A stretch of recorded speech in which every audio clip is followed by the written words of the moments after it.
السلام عليكم ورحمة الله وبركاته. إن الحمد لله نحمده ونستعينه ونستغفره ونعوذ بالله من شرور أنفسنا ومن سيئات أعمالنا. من يهده الله فلا مضل له ومن يضلل فلا هادي له. وأشهد أن لا إله إلا الله وحده لا شريك له وأشهد أن محمدا عبده ورسوله صلى الله تعالى عليه وعلى آله وصحبه وسلم تسليما كثيرا. أما بعد. সম্মানিত ভাতৃমণ্ডলী, আল্লাহ রাব্বুল আলামিনের প্রশংসা এবং রাসূলুল্লাহ সাল্লাল্লাহু আলাইহি সাল্লামের উপর সালাত ও সালামের পর আজ পহিলা সফর 1446 হিজরি মোতাবেক 5ই আগস্ট 2024 আমাদের ধারাবাহিক আলোচনা আহাদিসুল আম্বিয়া এবং রসুলগণ সম্পর্কীয় হাদিস সহিহ বুখারীতে পর্ব নম্বর 5, হাদিস নম্বর 3344। বিষয়বস্তু অধ্যায়ে এসেছে হুদ আলাইহিস সালাম এবং তার জাতি আদ সম্প্রদায়, প্রাচীন যুগের এই ধ্বংসপ্রাপ্ত জাতি, যেই জাতিকে আল্লাহ পুরোপুরি ধ্বংস করে দিয়েছিলেন। সেই জাতির কোনো কেউ অবশিষ্ট নেই, কারণ তারা সবাই অবাধ্য ছিল। তো তাদের সম্পর্কে হাদিস রয়েছে। হাদিসে জরুরি না যে আদের কাহিনী থাকবে, হুদ আলাইহিস সালামের কাহিনী থাকবে, বরং আদ সম্প্রদায়ের নাম হয়তো উল্লেখ হয়েছে যে তাদেরকে ধ্বংস করা হয়েছে, অথবা হুদ আলাইহিস সালামের নাম উল্লেখ করা হয়েছে। ঠিক তেমনি এই হাদিসেও আদ সম্প্রদায়ের ধ্বংসের মতো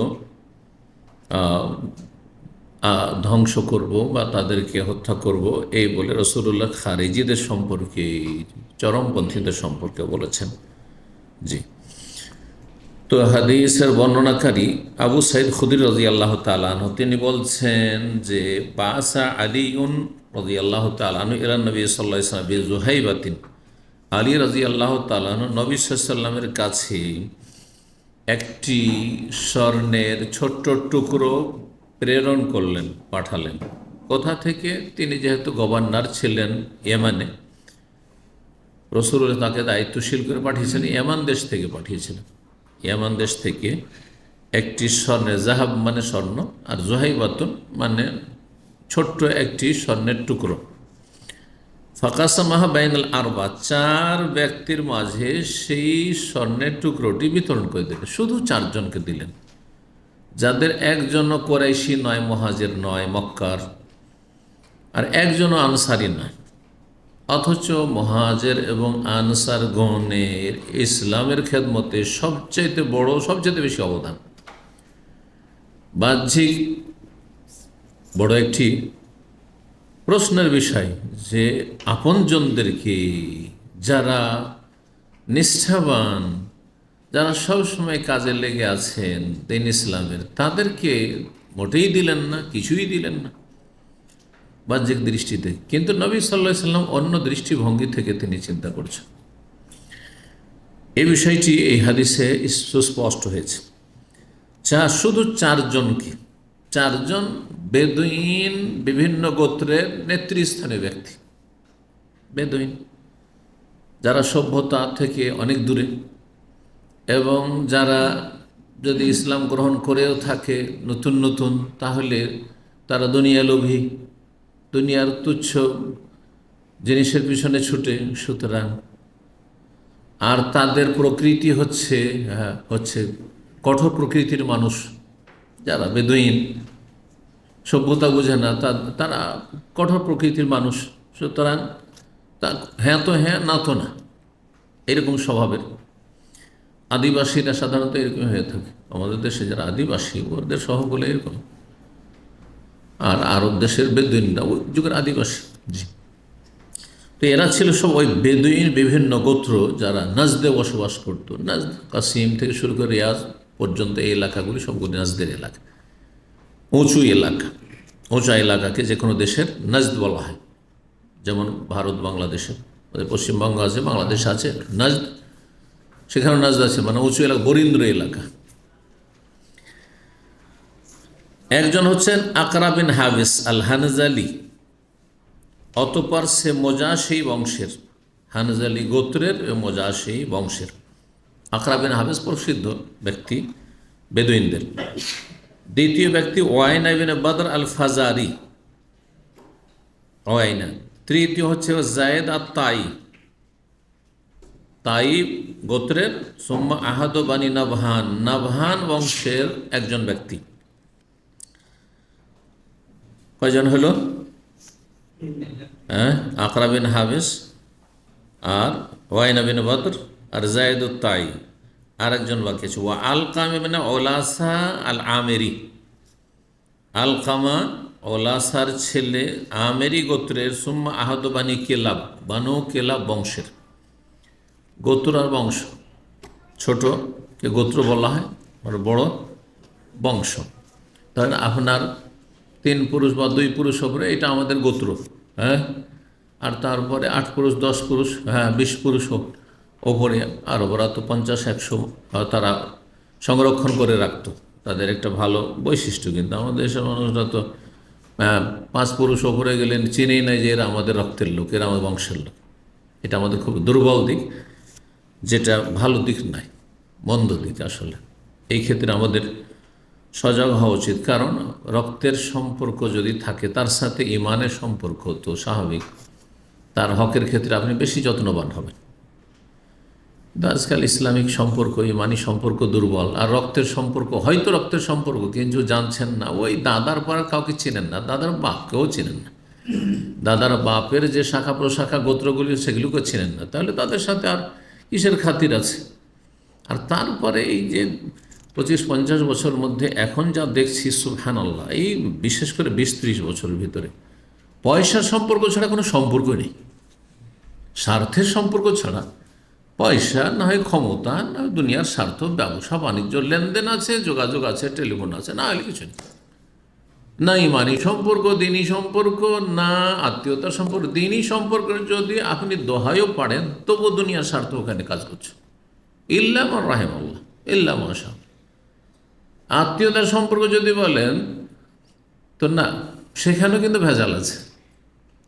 5 ভাই, আবার 2 ভাইয়ের সাথে খুবই খাতির, 3 ভাইয়ের খোঁজ খবরই নেন না, ভাইয়ের সাথে খুব খাতির, বোনের খোঁজ খবর নেন না। তাহলে কিসের আত্মীয়তা সম্পর্ক? তার মানে ভাইয়ের সাথে স্বার্থ জড়িত আছে, কিন্তু বোনদেরকে শুধু দিতেই হবে, কিছু পাওয়া যাবে না। অধিকাংশ পরিবারে আমাদের দেশে দেখি ভাইয়ের সাথে, ভাতিজাদের সাথে বেশ গভীর সম্পর্ক, ব্যতিক্রম কোনো কোনো জায়গা আছে, কিন্তু বোনদেরকে সবসময় দূরেই মনে করে, বোনদের ছেলে মেয়েদেরকে দূরেই মনে করে, অথচ একই আত্মীয়তা, সমান আত্মীয়তা। কিসের রক্তের সম্পর্কের কথা বলছেন আসলে? আজকে সেটা দিনী ভাইয়ের সম্পর্কের কথা বলছেন, দিনী ভাই তো সব দিনী ভাই, কিন্তু আবার কারোর সাথে স্বার্থ জড়িত আছে বলে সবসময় খাতে তার সাথে, দিনে 10-12 ফোন। আর কি অসুস্থ থাকলেও খোঁজ নেন না, তো সেও দিনী ভাই। জানতে পারলেন যে অসুস্থ, দোয়াটাও করলেন, খোঁজ নিলেন না, তো কিসের দিনী সম্পর্ক? তাহলে এই সম্পর্কগুলো আমাদের দুর্বল হয়ে গেছে। দিনের ভিত্তিতে সম্পর্ক, আর তারপরে কারাবা, আত্মীয়তার সম্পর্ক, এটা ইসলামের বড় গুরুত্ব রয়েছে, এগুলো দুর্বল হয়ে গেছে। আল্লাহ হেফাজত করুন। এখলাসের অভাব, যার ফলে এই অবস্থা। তো যাই হোক, তো গোত্র আর বংশের কথা বলছেন, এদেরকে এই 4 জনকে দেওয়া হইল। ফাগাজেবাত কোরাইশ ওয়াল আনসার, কোরাইশ বংশের লোকেরা তারা হিজরত করে এসে মদিনায়, আর আনসারের লোকেরা এরা মনক্ষুণ্ণ হইল, রাগান্বিত হয়ে গেল, ভিতরে তাদের ক্ষোভ, অভিমান।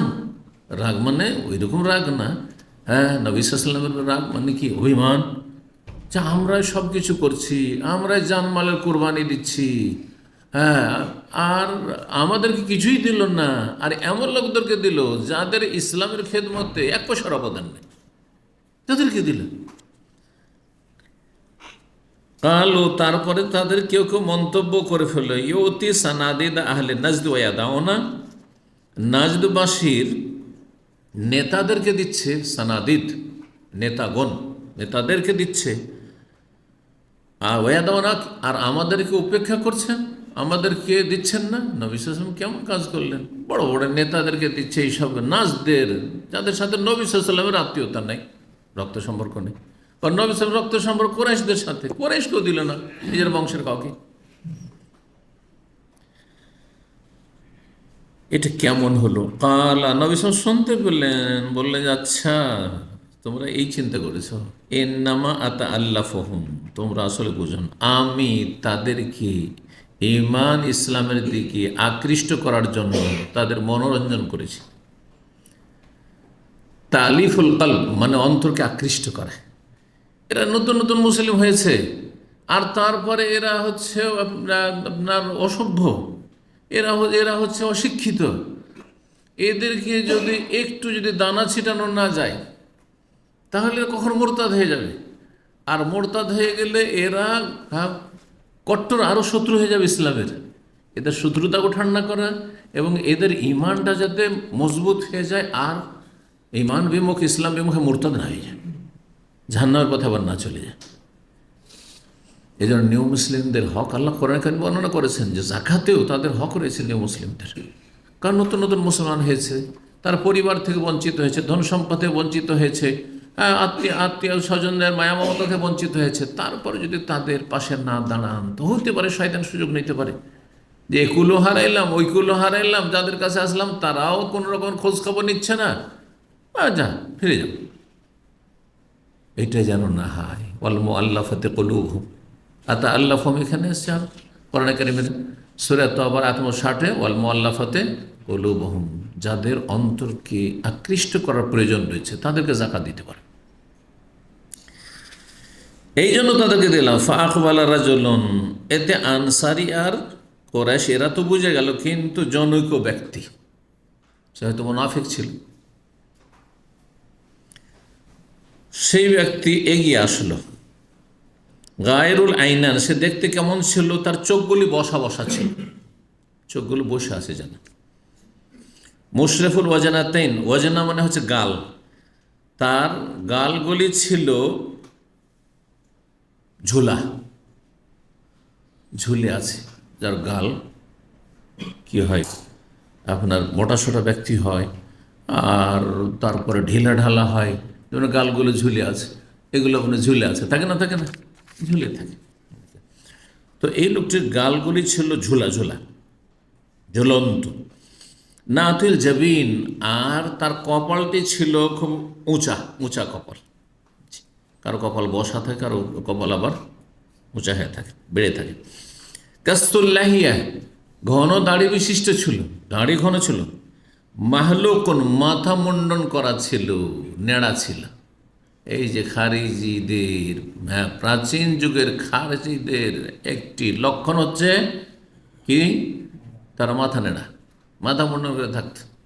চরমপন্থী যেহেতু ছিল, ফরজ গোসলের সময় যদি একটা চুলে পানি না পৌঁছে তো জাহান্নামে যেতে হবে, নামাজ হবে না তখন, সুতরাং মাথায় চুলি রাখবো না, মাথায় চুলি রাখবো না, চরমপন্থী।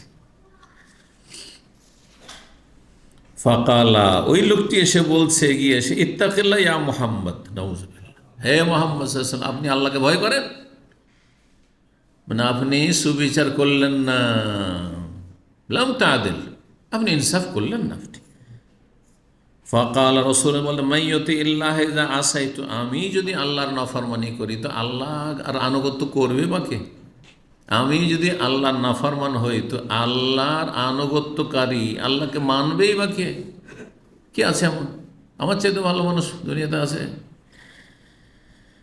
আয়া আমানুল্লাহ আলা আহলিল আরদে, আল্লাহ আমাকে বিশ্বস্ত বলে স্বীকৃতি দিচ্ছেন পৃথিবীবাসীর ওপর। ওয়ালা তা আমানুনি, আর তোমরা আমাকে বিশ্বস্ত মনে করো না, আমানতদার মনে করো না। আল্লাহ আমাকে সাদেক আমিন বলছেন আর তোমরা আমাকে আমানতদার মনে করো না। ফাসা আল্লাহ রাজুলুন, জনক ব্যক্তি নবী সাল্লাল্লাহু আলাইহি ওয়াসাল্লামের কাছে এসে আবেদন করলো, কাতলাহ, তাকে খুন করার জন্য। ইয়া রাসূলুল্লাহ দানি আযরিব উনকা, ছেড়ে দেন আমাকে, অনুমতি দেন, গর্দন উড়িয়ে দেবো। ছিল খালিদ বিন ওয়ালিদ, কোন রিওয়ায়েতে রয়েছে, আহসেবতে রয়েছে আহসেব খালিদ বিন ওয়ালিদ, আমার ধারণা, বর্ণনাকার বলছেন যে তিনি খালিদ বিন ওয়ালিদ ছিলেন। ফামানা হন্না, বাধা দিলেন না, না হলে ইসলামের দুশ্মনরা বলার সুযোগ পাবে কি যে আরে মোহাম্মদ নিজের সাথীর সঙ্গেই কখন করছে, দেখুন অর্ডার দিয়ে দিয়েছে হত্যা করে, তাই না, বলার সুযোগ পেয়ে যাবে। এই জন্য মুসলিমে আপোষের লড়াই, এটা ইসলামের শত্রুদেরকে সুযোগ করে দেবে, ইসলামের শত্রুদেরকে সুযোগ করে দেবে যে দেখো দেখো এই যে ইসলাম ধর্ম এদেরকে বর্বরতা শেখে, দেখো না মুসলিম মুসলিম হ্যাঁ কি করছে, মারামারি করছে, মুসলিম মুসলিমকে ফোন করছে, মুসলিম মুসলিমের বাড়ি ঘর লুট করছে, মুসলিম মুসলিমের ধন সম্পদ ধ্বংস করছে, মুসলিমেরা নাশকতামূলক কাজ করছে। তাহলে এগুলো এসব কাজ, এগুলো অপকর্ম এবং এগুলি আল্লাহকে অসন্তুষ্ট করে আর আল্লাহর দুশ্মন কাফেরদেরকে খুশি করে, খুশি করে। সতর্ক সাবধান, কখনো কোনো ক্ষেত্রে আপনার দুশ্মন আল্লাহর দুশ্মনকে সুযোগ দেবেন না বলার। নবী সাল্লাল্লাহু আলাইহি ওয়াসাল্লাম যেন কোনো মুনাফিককে, অথচ মুনাফিক জাহান্নামে কাফের চাইতেও নিচে থাকবে, আল্লাহ কোরআনে বলছেন ইন্নাল মুনাফিকিনা ফি দারকিল আসফালি মিনান নার। মদিনায় মুনাফিকরা বসবাস করেছে সারা জীবন, একজন মুনাফিককে আল্লাহ রাব্বুল আলামিনের হুকমে নবী সাল্লাল্লাহু আলাইহি ওয়াসাল্লাম কখনো কি করেন, হত্যা করেননি বা হত্যা করার হুকুম দেননি। যখনই বলা হয়েছে, কখনো মহারাজা বলছে ইয়া রাসূলুল্লাহ, এরা যখন এতই শয়তানি করছে আমাকে তো শুধু অনুমতি দেন না, গর্দনটা উড়িয়ে দিচ্ছি ইবনে ওই মুনাফিকের, হ্যাঁ ঠান্ডা করে দিচ্ছি। বলছে না, লে আল্লাহ তাহাদ্দাসুন নাস, যাতে মানুষ বলার সুযোগ না পায় আন্না মুহাম্মাদান ইয়াকতুলু আসা, মুহাম্মদ তার সাথী সঙ্গীদেরকে খুন করছে, কাউকে চেনে নাই, বিভ্রান্ত করবে, ভুল মেসেজ যাবে মানুষের কাছে। ফালাম্মা ওয়াল্লা, যখন লোকটি ফিরে চলে গেল এই কথা বলে, নবী সাল্লাল্লাহু আলাইহি ওয়াসাল্লাম বললেন ইন্না মিন দিজি হাযা, আর কোন রিওয়ায়াত আও ফি আকিবে হাযা, দিজি মানে প্রজন্ম, জেনারেশন, নসল, এর নসলে, এর বংশধরে, বংশ, নিশ্চয় এর বংশে, আউফি আকেবে হাজা, এর প্রজন্ম, আকেবে মানে তার পেছনে যারা আসবে, তার পরবর্তী, তার মানে তার বংশধর, তার বংশে এমন কিছু লোক কি হবে, লোকের আবির্ভাব হবে বা জন্মাবে, কওমন এমন এক সম্প্রদায়, ইয়াকরাউন আল কোরআন, তারা কোরআন খুব পড়বে। তাহলে কোরআন পড়লে আর কোরআন হাফেজ হইলেই যে জান্নাতি তা নয়, আর কোরআন পড়লে আর কোরআনের কারি হইলে আর হাফেজ হইলেই যে হ্যাঁ তারা খুব নেক লোক, পরহেজগার লোক, না, মোটেই নাই।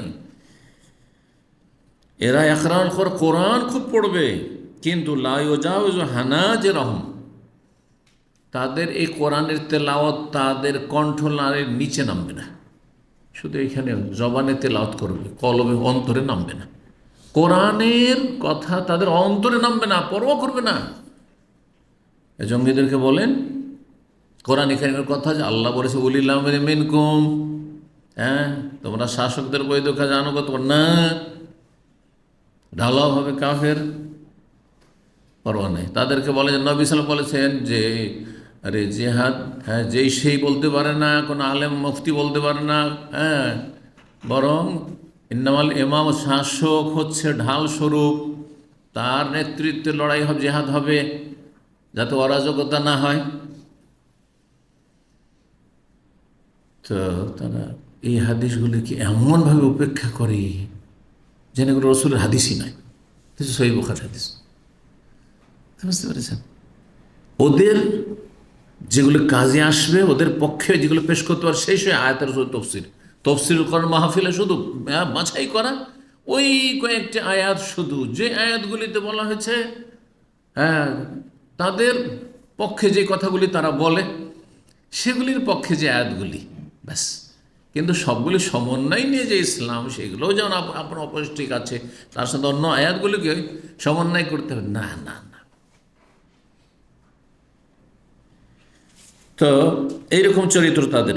অন্য রেওয়াতে রয়েছে তাহকিরুনা সালাতাকুম মা সালাতিহিম, তোমরা যদি তাদের সাথে নামাজ পড়ো, এই খারেজি জঙ্গিদের সাথে, তাহলে তোমাদের নামাজকে তোমরা তুচ্ছ মনে করবে। সাহাবা কেরামদের বলছেন যে ওদের নামাজে তোমাদের নামাজ তুচ্ছ মনে হবে।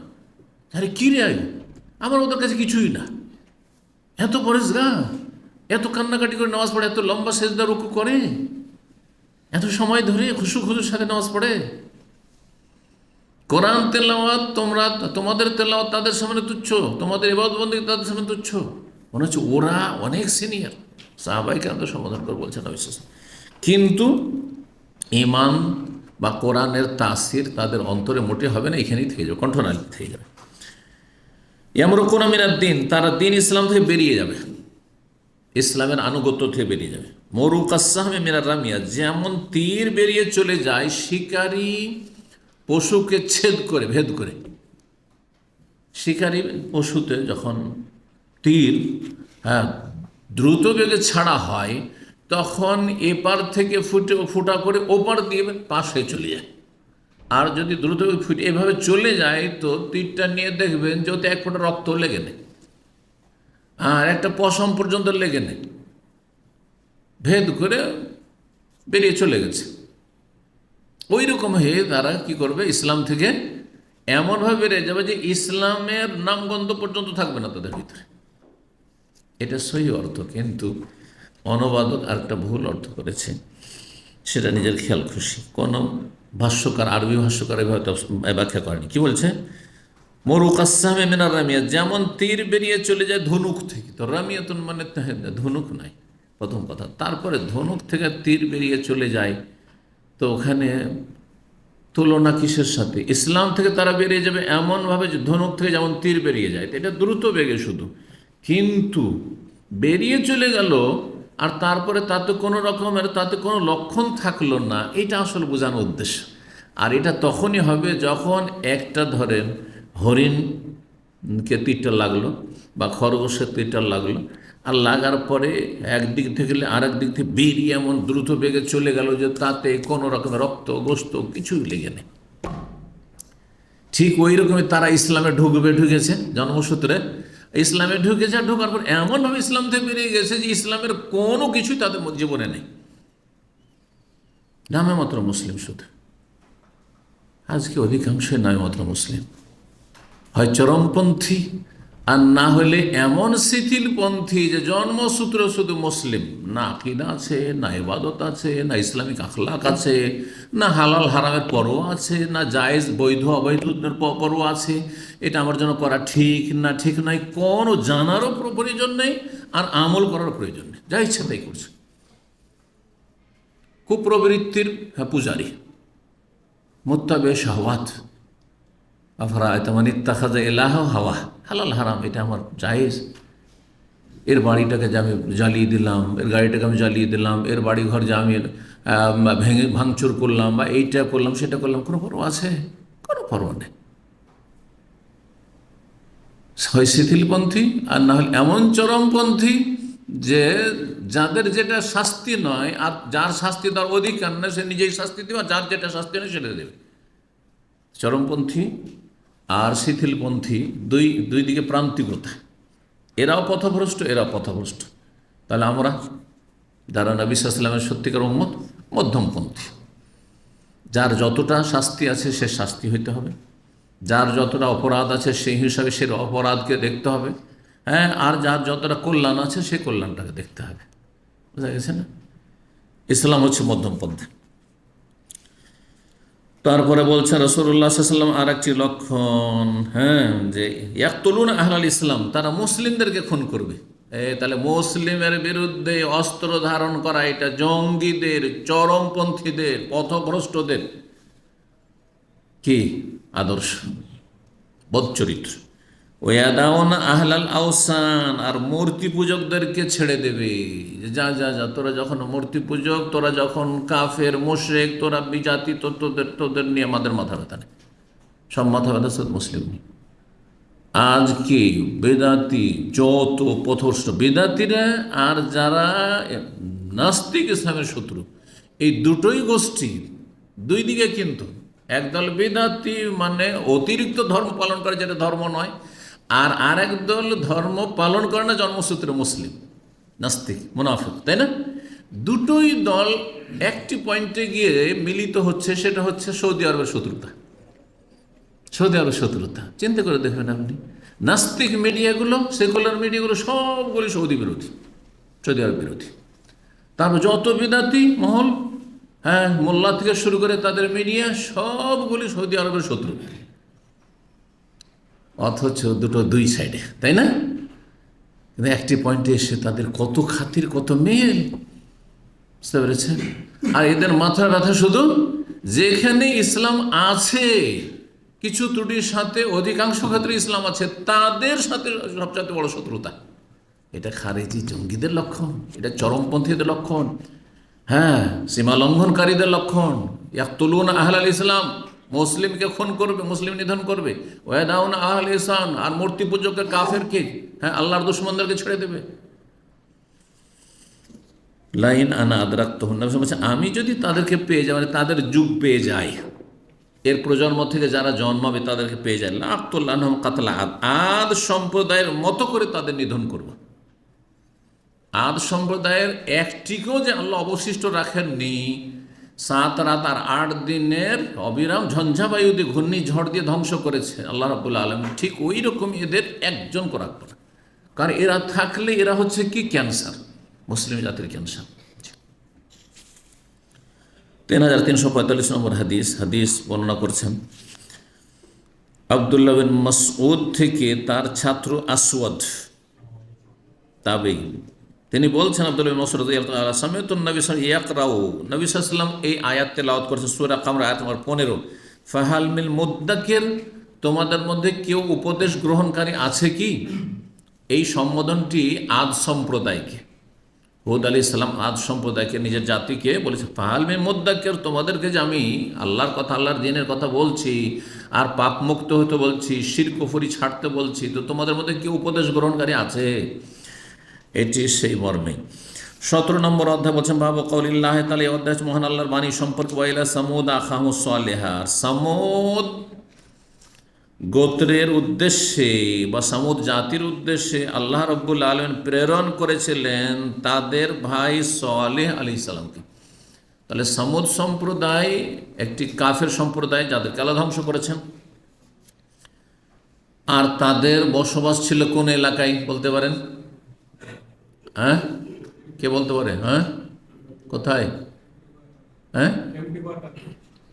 না, ওইটা ছিল আদ সম্প্রদায়, গত যেটা হয়ে গেছে আদ সম্প্রদায় ওইটা। আর সামুদ সম্প্রদায়, যাদেরকে একটা উষ্ট্রি দেওয়া হয়েছিল মোজেজা হিসাবে, একদিন উঠে পানি পান করবে, একদিন তোমরা, কিন্তু উটকে তারা জবাই করে দিল। আর সে উট তাদের এত দুধ দিত যে তাদের গোটা বংশের জন্য যথেষ্ট ছিল। তারপরে নিয়ামতের মূল্যায়ন তারা করে না, নবীর প্রতি ঈমান নিয়ে আসেনি। হ্যাঁ, ফাকারুহা, সেই উটকে তারা জখম করলো, তারপর হত্যা করে দিল। তখন আল্লাহ রাব্বুল আলামিন তাদেরকে ধ্বংস করেছিলেন। এদের এলাকা হচ্ছে মদিনা থেকে উত্তর দিকে খাইবার, 170 কিলোমিটার, তারপরে আরও 150 কিলোমিটার দূরে আল ওলা, মদিনা থেকে প্রায় 400 কিলোমিটার মতো হবে কাছাকাছি, আল ওলা নামক এলাকায়। জি, এখন এটা খুব ট্যুরিস্ট এরিয়া হয়েছে, সারা বিশ্ব থেকে, হ্যাঁ, মানুষরা আসছে। আর সেসব প্রাচীন সভ্যতা মানুষ দেখে যাচ্ছে, যারা যাচ্ছে। যদি আল্লাহর আযাবের জায়গা, এইসব জায়গায় গেলে দ্রুত সেখান থেকে প্রস্থান করার চেষ্টা, সেখানে অবস্থান করা জায়েজ না মুসলিমের জন্য। তো এই সামুদ সম্প্রদায়ের নবী ছিলেন সালেহ আলাইহিস সালাম, তাদের ভাই মানে তাদের স্বজাতি। কারণ আসল ভ্রাতৃত্ব হচ্ছে দ্বীনি ভ্রাতৃত্ব। আর যদি মুসলিম না হয়, আপনার মায়ের পেটের ভাই যদি নাস্তিক হয়, আপনার ভাই নয়। হ্যাঁ, যদি ইসলাম থেকে বেরিয়ে যায়, হ্যাঁ, মোরতাদ হয়ে যায়, তো আপনার ভাই না, সে আল্লাহর দুশমন, আপনার দুশমন। এই মর্মে গত আলোচনায় বলেছি। সুতরাং এখানে তাদের ভাই মানে স্বজাতি, ভাই মানে কোনো ভাই নেই, মানে মানবতার ভাই বলে কোনো ভাই নেই। হ্যাঁ, এই পরিভাষা ইসলামে নেই, যে একটা হচ্ছে দ্বীনি ভাই আর একটা হচ্ছে মানবতার ভাই, হ্যাঁ, হিউম্যানিটির ভাই, এরকম কিছু নেই। তো এই ছিল আয়াত। তারপর আরেকটা আয়াত, কাযযাবা আসহাবুল হিজরিল মুরসালিন, হিজরের অধিবাসীরা রসুলগণকে মিথ্যা মনে করেছিল। রসুলগণকে, একজন রসুল আল্লাহ পাঠিয়েছেন, কাকে? সালেহ আলাইহিস সালামকে। তো রসুলগণকে আল্লাহ কেন বললেন? এই জন্য বললেন, একজন রসুলকে অস্বীকার করা মানে সবাইকে অস্বীকার করা। সুতরাং কেউ যদি সমস্ত নবীকে মানে, তার ইহুদি খ্রিস্টান সমস্ত নবীকে মানে, কিন্তু মুহাম্মদ সাল্লাল্লাহু আলাইহি ওয়াসাল্লাম মানে না, তাহলে সমস্ত রসুলকে অস্বীকার করল। কারণ মুসা আলাইহিস সালাম, ঈসা আলাইহিস সালাম, জাকারিয়া, ইয়াহইয়া, যে এসেছেন নবী হয়ে, সবাই ভবিষ্যৎবাণী করেছেন যে শেষ নবী আসবে, হ্যাঁ, তার প্রতি তোমরা ঈমান নিয়ে আসবে। তার মানে এমনকি আমরা মুসলিম যদি মুহাম্মদ সাল্লাল্লাহু আলাইহি ওয়াসাল্লামকে মানলাম, একজন নবীকে শুধু মানলাম না, সমস্ত নবীকে মানলাম, কিন্তু ইহুদিদের সাথে যেহেতু শত্রুতা, আর তোমাদের নবী মুসা, সুতরাং মানি না, কাফির, মুসলিম না। কারণ তিনি আগে আমাদের নবী। হ্যাঁ, তাদের হেদায়েতের জন্য এসেছিলেন, কিন্তু তারা মুসা আলাইহিস সালাম আদর্শ থেকে চ্যুত হয়েছে, আদর্শ থেকে সরে গেছে, পথভ্রষ্ট হয়েছে, জাহান্নামের রাস্তা নিয়েছে। সুতরাং আমরা হচ্ছে সত্যিকারের মুসা আলাইহিস সালাম অনুসারী, আমরা হচ্ছে ঈসা আলাইহিস সালাম অনুসারী, আমরা হচ্ছে সমস্ত নবী রাসূলগণের অনুসারী। আমরা বেশি হক রাখি। এই কথাই তো বলেছেন মহরমের সিয়াম সম্পর্কে নবী নাহনু আহাক্কু বিমূসা মিনকুম, আমি বা আমরা বেশি হক রাখি মুসা আলাইহিস সালামের অনুসরণ করার। জি, কারণ আমাদের মধ্যে কি রয়েছে, অরিজিনালিটি রয়েছে, আমরা খাঁটি অনুসারী, আর তোমরা হচ্ছে শুধু দোহাই পাড়ো, তোমরা মুসার নাম ব্যবহার কর, নাম ভেঙে খাও। যেমন আজকাল মুসলিম সমাজে যত পীরপন্থী মাজারপন্থী আছে, এরা আশেকে রসুল বলে, কিন্তু নবী সাল্লাল্লাহু আলাইহি ওয়াসাল্লামের আদর্শ থেকে অনেক দূরে চলে গেছে। সুতরাং তারা নবী সাল্লাল্লাহু আলাইহি ওয়াসাল্লামের অনুসারী নয়, নামের মতো দোহাই দিয়ে থাকে শুধু। তো এই ছিল আয়াত। আর ওই হিজর হচ্ছে মৌদে সামুদ, ওই যে সামুদ সম্প্রদায়ের বা জাতির বাসস্থান বা এলাকা, সেই আলোলা বর্তমান শহরের নাম। তো হিজর একটি জায়গার নাম, তাহলে ওই জায়গা আলোলা। আর এখানে আরেকটি আয়াতে সূরা আনামের আয়াত 138 হচ্ছে হারসুন হিজরুন। হারসুন মানে ক্ষেত, আর হিজরুন ক্ষেত মানে ফসল। তো হারসুন হিজরুন মানে ফসল, সুরক্ষিত ফসল, সুরক্ষিত ফসল। জি, আরও মুশরিকরা প্রাচীন যুগে শিরক করত, তো কিছু ফসলকে দেবদেবীর নামে সেগুলো উৎসর্গ করে, এটা দেবদেবীর নামে। অকুল্ল মামনুইন ফাহুয়া হিজরুন, প্রতিটি নিষিদ্ধ বস্তু বা নিষিদ্ধ জায়গা হচ্ছে হিজর। কোনো নিষিদ্ধ যদি বস্তু থাকে বা জায়গা থাকে, স্থান যেখানে প্রবেশ নিষিদ্ধ জায়গা এটি, তাহলে সেটা হিজর। অমিনহ, এখান থেকে কোরআনে সূরা ফুরকানে 2 বার করে হিজর শব্দটি রয়েছে, 22 নম্বর আয়াতে আর 53 নম্বর আয়াতে। হিজরাম মাহজুরা, হিজরাম মাহজুরা মানে নিষিদ্ধ। কি হিজরাম মাহজুরা? দুর্লঙ্ঘ প্রাচীর, মানে এমন নিষিদ্ধ জায়গা যে সেখানে দুর্লঙ্ঘ কি প্রাচীর দেওয়া রয়েছে, যেটা লঙ্ঘন করে যাওয়া সম্ভব না। ওয়াল হিজরো, আর হিজর আরবি ভাষা বলে কুল্লু বেনায়ন, প্রতিটি নির্মাণ, বানাই তাহু যেটাকে তুমি তৈরি করলে, অমা হাজারতা আলাইহিমাল আরজ, আর যেই জায়গাটাকে তুমি কি করে দিলে, ঘিরে দিলে, তার মানে সেখানে আর কাউকে ঢুকতে দিবে না। তো এটাকে হিজর বলা হয়, ফাহুয়া হিজরুন, সেটাকে হিজর বলা হয়। এখান থেকেই হাতিম, বাইতুল্লাহর হাতিমের অংশটিকে হিজর বলা হয়। এই জায়গার নাম জানেন? যেই জায়গাটির কিছুটা দেয়াল উঁচা করে, মানুষ সমান দেয়াল উঁচা করে ঘেরা আছে কাবার উত্তর দিকে, ঠিক আছে না? সেই জায়গার নাম কি? হাতিম। কোনটার নাম জানেন? হাতিম জানেন না? হাতিম। আর এই জায়গার অপর নাম হচ্ছে হিজর। কেউ এটাকে হিজরে ইসমাইল বলে, মনে করে থাকে যে ইসমাইল আলাইহিস সালাম ওখানে করে লালিত পালিত হয়েছেন বা ওখানে করে হাজেরা ছিলেন, কিন্তু এগুলো কিচ্ছা কাহিনী, ওর সাথে কোনো সম্পর্ক। সুতরাং হিজরে ইসমাইল নয়, নবী হিজর বলেছেন হাদিসে।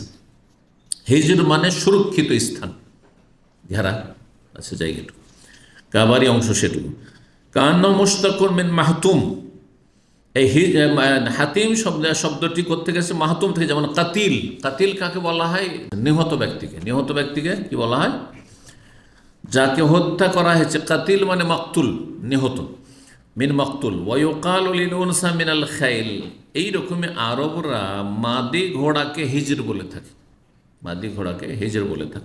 ওয়ায়ুকালু লিল আকল, এবং আরবি ভাষায় বিবেককে, জ্ঞান, বিবেক বুদ্ধিকে আকল মানে কি? আকল তো বলি, আকলকে আমরা বিকৃত করি আক্কেল নেই, কিন্তু আক্কেল না, শব্দটি আকল আসলে। জি, আকল মানে বেঁধে রাখা। একেল হওয়া তো আক্কাল, ওঁট বেঁধে আল্লাহর ভরসা করো, তো আকালা আকল বেঁধে রাখা।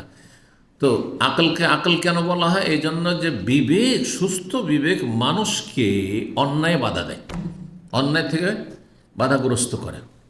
বিবেক আমার বাধা দিচ্ছে বলছেন না, এটা আমার বিবেক মেনে নিতে চায় না, সুস্থ বিবেক।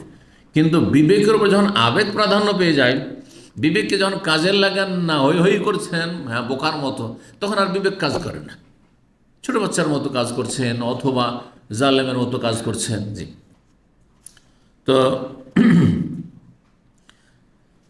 যেমন কাতিল মানে মাকতুল হয়, ঠিক তেমনই বলছে। তারপরে এই মাদি ঘোড়ার কথা হলো, তারপরে আকল, আকলকেও হিজর বলা হয়, কারণ হ্যাঁ সেটাও মানুষকে কি করে, সুরক্ষিত রাখে। জি, হিজর আর হেজাও বলা হয়, হেজা, জি, জুল হেজা মানে জ্ঞানবান ব্যক্তি।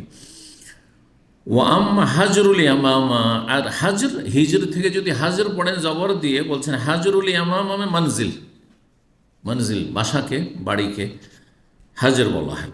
3377 নম্বর হাদিস, আব্দুল্লাহ বিন জামা রাদিয়াল্লাহু তাআলা বলছেন, সামিতুন নবী সাল্লাল্লাহু আলাইহি ওয়াসাল্লামকে বলতে শুনেছি, ওয়া যাকারাল্লাযী আকারান নাকা, ওই ব্যক্তির কথা আলোচনা করলেন নবী সাল্লাল্লাহু আলাইহি ওয়াসাল্লাম, যেই ব্যক্তি সমুদ সম্প্রদায়ের মধ্য থেকে যেই উষ্ট্রিটি মোজেজা হিসাবে আল্লাহ দিয়েছিলেন, পাহাড়ের পাথর থেকে বেরিয়ে এসেছিল, পাহাড় বা পাথর থেকে চিৎকার করতে করতে উষ্ট্রিটি বেরিয়ে এসেছিল, যে উটটা বেরিয়ে আসবে, এটা হচ্ছে আমার কি মোজেজা, আর তোমরা ঈমান নিয়ে আসো। এত বড় মোজেজা দেখানোর পরও তারা ঈমান নিয়ে আসে, এত অসাধারণ বস্তু যে চোখের সামনে দেখছে যে একটা পাথর, হ্যাঁ পাহাড়ের একটা অংশ বিশাল পাথর, আর তারপরে সেখানে কোনো উট নেই, কিচ্ছু নেই, আর পাথর থেকে পাথর ফাটলো, আর সেখান থেকে একটা উট বেরিয়ে আসলো, আর তাও 10 মাসের গাভীন উঠছে, হ্যাঁ পেটে বাচ্চা, আর তারপরে বাচ্চা দিল, আর এত দুধ দিতে লাগলো যে গোটা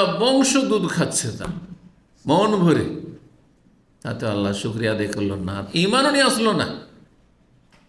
যারা বিশ্বাস করবে না, মানবে না, শয়তান যাকে পেয়ে গেছে, ওর গ্রাস করেছে, কোনো কিছু দিয়ে মানানো যাবে না।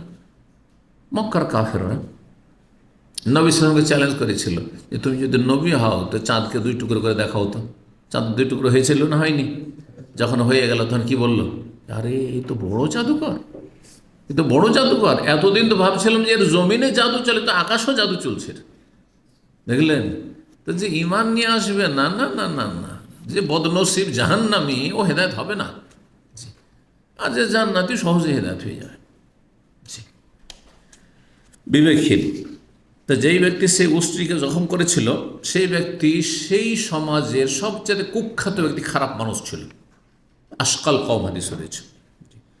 যেমন নবী সাল্লাল্লাহু আলাইহি ওয়াসাল্লামের আমলের উকবা বিন মুয়াইত, যেই ব্যক্তি নবী সাল্লাল্লাহু আলাইহি ওয়াসাল্লামের কাঁধের উপর উটের ভুঁড়ি চাপিয়েছিল, তাকে ইজম বাস আশকাহা, সেই ব্যক্তি হচ্ছে সবচেয়ে নিকৃষ্ট ব্যক্তি। যে নবী সাল্লাল্লাহু আলাইহি ওয়াসাল্লাম সলাত অবস্থায় নামাজ পড়ছেন, সিজদায় পড়ে আছেন, আল্লাহর সবচেয়ে নিকটবর্তী, এই অবস্থায় সেই সময় উটের ভুঁড়ি এমন করে চাপিয়েছেন আর উঠতে পারছেন না। আল্লাহ, দুইজনকে তুলনা করা হয়েছে যে দুইজন সেম। এই উম্মতের সবচেয়ে নিকৃষ্ট ব্যক্তি হচ্ছে উকবা বিন মুয়াইত, হ্যাঁ লানাহুল্লাহ, জাহান্নামে পৌঁছে গেছে, আর ওহদের যুদ্ধে সে জাহান্নামে পৌঁছে গেছে। আর সমুদ সম্প্রদায়ের ওই ব্যক্তি ছিল, জি, কেদার বিন সালেফ তার নাম, তাফসীর কিতাবে এসেছে। কালা ফান্তাদাবা লাহা রাজুলুন যু ইজ্জাতিন ওয়া মানআতিন ফি কওমিহি কাবি জামা, সেই ব্যক্তি দেখতে আবু জামার মতো ছিল, সে দাঁড়ালো, মানে আপোষে তাদের মিটিং চলছে যে কে আজকে হ্যাঁ এইরকম বীর পুরুষ আছে যে এই যে সলেহ আমাদের নবী বলছে, সে নবী দাবি করছে, আর তার যে উষ্ট্রি আছে, এই উষ্ট্রিটা কে জবাই করতে পারবে। তখন লাফ দিয়ে উঠল এমন ব্যক্তি যে জু ইজ্জাতিন ওয়া মানআ, যেই ব্যক্তি বড়ই দাপটওয়ালা ব্যক্তি আর শক্তিশালী মানুষ ছিল, হ্যাঁ শারীরিক গঠনের দিক দিয়ে সুঠাম, আর বড়ই দুঃসাহসী ব্যক্তি ছিল, নিজ সম্প্রদায়। আল্লাহ রাব্বুল তাদের সবাইকে ধ্বংস করেছেন। 3378 নম্বর হাদিস, হাদিস বলছেন আব্দুল্লাহ বিন দিনার ইবনে উমর রাদিয়াল্লাহু তাআলা আনহু আন্না রাসূলুল্লাহ মান নাযাল হিজরা, নবী সাল্লাল্লাহু আলাইহি ওয়াসাল্লাম যখন তাবুকের যুদ্ধে যাচ্ছিলেন, তো তাবুক যেহেতু উত্তর দিকেই, তাবুক আর মদিনার মাঝখানে হচ্ছে এই সামুদের এলাকা, হ্যাঁ যেহেতু মদিনা থেকে তাবুক প্রায় 700-750 কিলোমিটার, 700 কিলোমিটার বেশি, আর তার মাঝামাঝি জায়গা হচ্ছে আল ওলা। তো ওই জায়গায় গিয়ে সাহাবা একরাম জানতেন না যে এই জায়গায় আল্লাহর আযাব এসেছে, বা যেখানে আল্লাহর আযাব এসেছে সেখানে বেশি অবস্থান করতে নেই, সেখানে খাবার দাবারের কোনো আয়োজন করতে নেই, সেখানকার পানি নিতে নেই, এসব জানতেন না সাহাবা একরাম। তো তখন তারা তাই করেছে। বলছেন ওই মর্মে, যখন হিজর নামক স্থানে অবতরণ করে নবী সাল্লাল্লাহু আলাইহি ওয়াসাল্লাম ফি গাজওয়াত তাবুক, তাবুক যুদ্ধে, আমারাহুম তাদেরকে নির্দেশ দিলেন, আল্লাহ ইয়াশরাবু বিরহা, এখানকার কূপ থেকে পানি পান করবে না, কারণ আল্লাহর গজবের অংশ রয়েছে। ওয়ালা ইয়াস্তাকু মিনহা, এখান থেকে পানি তোমরা নেবেও না, পানি পানও করে পানি নেবেও না। ফাকালু কাদ আজান্না মিনহা,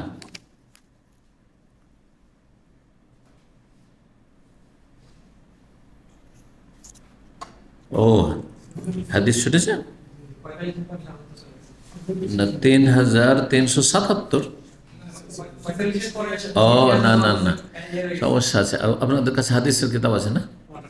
ও, এখানে একটা কথা বলতে হতো, এই যে অধ্যায়টা পুরো আছে, এই যে সামুদ সামুদ সম্প্রদায়, সেটা কোন কোন নসখাতে বুখারীর নেই টোটালে। তা আপনাদের ওখানে সামুদের আলোচনাই নেই, ওই হাদিসগুলো সামুদের আছে।